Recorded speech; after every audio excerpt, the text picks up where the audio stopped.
In the beginning, there was only music. At least, that's what both Walt Disney and J.R.R. Tolkien might argue, though they made their cases in vastly different ways. One through a groundbreaking 1940 animated film blending classical music and visual art, and the other through a mythic cosmology that opens the Silmarillion. Despite their differences, Fantasia and the Silmarillion propose a remarkably similar idea, that the universe is born through music. In Tolkien's mythology, the universe begins with a singular divine being named Ilúvatar. He dwells alone in a timeless void until he brings forth the Ainur, spiritual entities born from his thoughts. Each of these beings carries a fragment of Ilúvatar's mind, embodying different aspects of his vast imagination. Soon after, Ilúvatar invites the Ainur to take part in a great music. Through their combined voices, they craft a vast and beautiful harmony that forms the underlying structure of reality.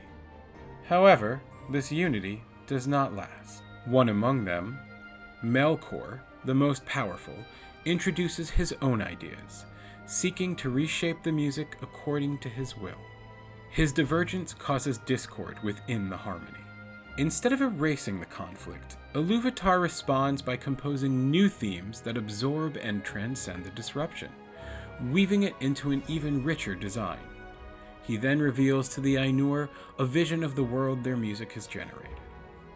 To make it real, he speaks a creative word, Ea, meaning let it be, and sends a divine flame into its heart, giving the vision life. Some of the Ainur, including Melkor, choose to enter this new world and help shape its unfolding story. They become the Valar and the Maiar, in essence, gods. In this way, the cosmos moves from thought to sound, from vision to living world. Fantasia also begins in silence and shadow. We see only the silhouettes of musicians taking their place. Then, music. Slowly, colors shimmer into being, dancing in step with sound, as if light itself is shyly learning to waltz. There are no characters, no plot, just the idea that music might be dreaming the world into shape. The visuals, once just splashes of light, start to respond with purpose. Shapes twist, glide, and pulse, no longer passive, but alive with rhythm. Music doesn't just fill the silence, it sketches the first blueprints of matter. These aren't finished forms yet. They're proto-elements, the earliest hints that melody might give birth to motion, and that motion might become reality. Tolkien offers a similar transformation in the Silmarillion. From sound springs structure, ocean, winds, and flame emerge not from labor, but from lyric. The cosmos isn't engineered, it's composed. Eventually, Fantasia lets go of abstraction entirely. In the Rite of Spring, music steps into flesh and stone. We see the earth itself awaken, violent, molten, and magnificent. Lava pours, continents drifts, and microscopic life wriggles into the frame. Over time, creatures rise and fall, culminating in a lonely dinosaur fading beneath a red sun. It's a brutal genesis, but undeniably alive. Music doesn't just accompany this evolution, it's the engine. In the Silmarillion, the shift from music to materiality is both spiritual and seismic. After Ilúvatar turns the great music into the physical universe, he sends the flame imperishable, his divine creative power, into the heart of the world, making it real, bound by time and change. This world is called Arda, and it now exists as a real place with substance, geography, gravity, and the potential for history. And these Ainur, these gods, choose to enter it.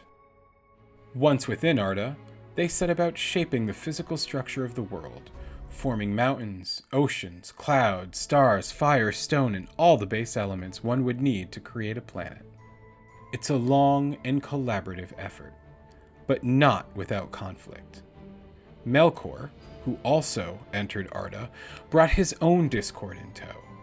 Driven by his desire to dominate and reshape creation according to his own designs, he disrupts the efforts of the others. Mountains are raised and unmade, seas are moved and climates shift. Arda is in a constant state of being shaped and reshaped. As Fantasia nears its end, it plunges into shadow. In Night on Bald Mountain, a demonic figure, Chernabog, unleashes a flurry of spirits, phantoms, and twisted revelry. The music growls and seethes as the mountain itself seems to awaken in a rage. It's a midnight of the soul, a vision of creation corrupted, but dawn approaches. As bells toll and Ave Maria begins, the darkness ebbs. Light spills gently over the landscape and peace returns. Even the most terrifying night cannot hold back the dawn. Tolkien's world faces its own great shadow. Melkor becomes Morgoth, the first Dark Lord, and his hunger for dominion plunges Arda into long stretches of ruin. He gathers spirits to him, corrupting their purpose, casting long shadows over the world. Yet always there is resistance. There is light. Darkness may rise, Tolkien may argue, but it does not get the final note. Not every note in creation's song is solemn. In Fantasia's Dance of the Hours, music finds a sense of humor. Ballerina hippos pirouette, crocodiles bow with exaggerated grace, and elephants twirl with surprising elegance. It's playful, absurd, and oddly graceful. An ode to the joy of motion for its own sake. Here, creation isn't just majestic or terrifying, it's delighted with itself. The universe, it seems, can be both cathedral and comedy. Tolkien's gods, too, are not all grave architects.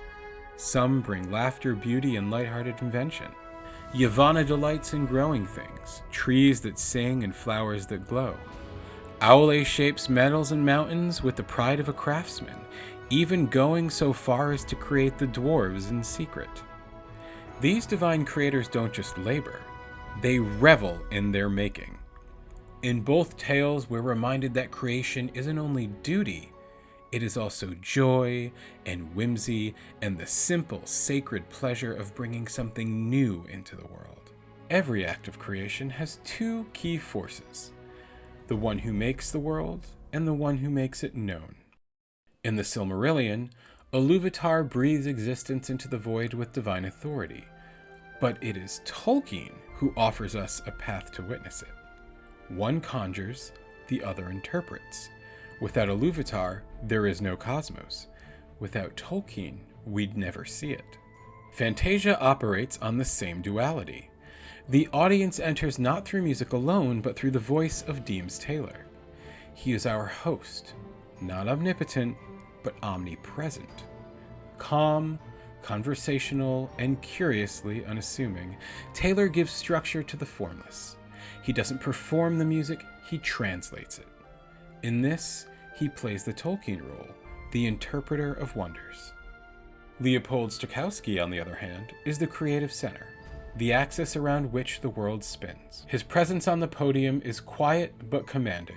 He is not illustrating the music, he is the music's will, guiding force into form. In this, he mirrors Ilúvatar, mysterious, powerful, and ultimately unknowable. The distinction between them isn't one of importance, but of orientation. Taylor faces us, the audience. Stokowski faces the infinite, the orchestra. One tells us what's about to happen, the other makes it happen.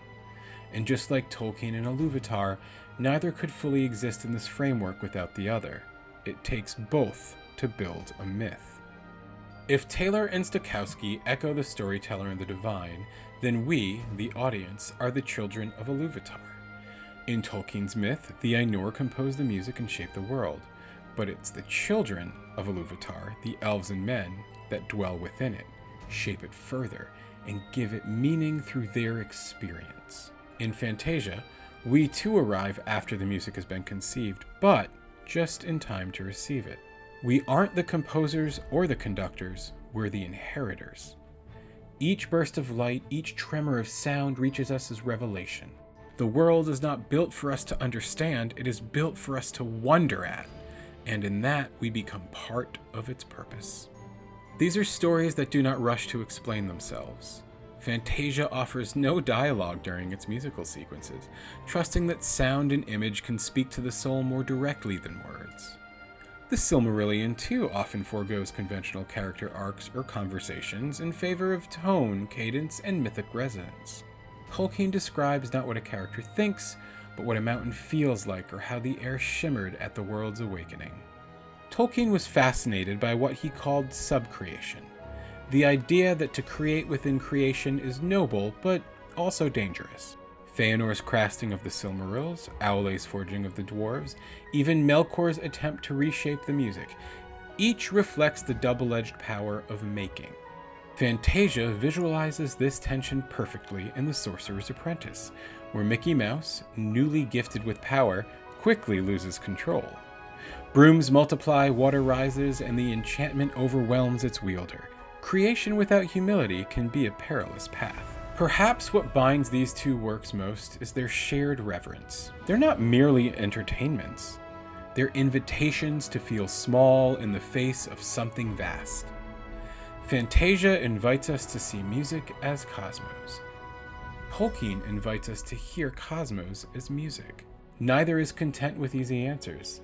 Both want us to marvel, to wonder, to listen a little closer.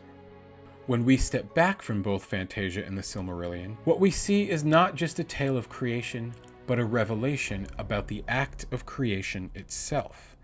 Each work insists that the universe is not built with bricks and logic, but composed, layer by layer, note by note, through a collaboration of vision and voice.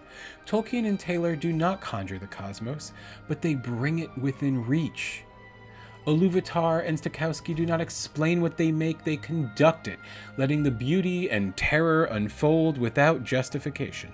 Both narratives remind us that creation requires mystery and meaning. The divine spark may set the world in motion, but it's the storyteller who gives us the language to follow it.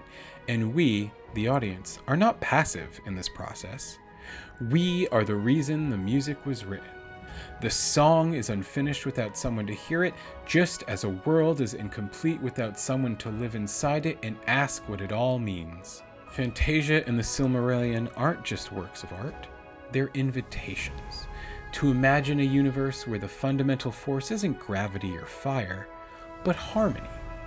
To believe, even for a moment, that the world is not made of chaos, but of composition. It is the mechanism of creation. Sound comes before substance, harmony defines order, discord is not a flaw, but a thread in a deeper pattern. And the act of making, whether on a canvas, a page, or a plane of reality, begins with vibration. Music does not accompany the world, it makes the world.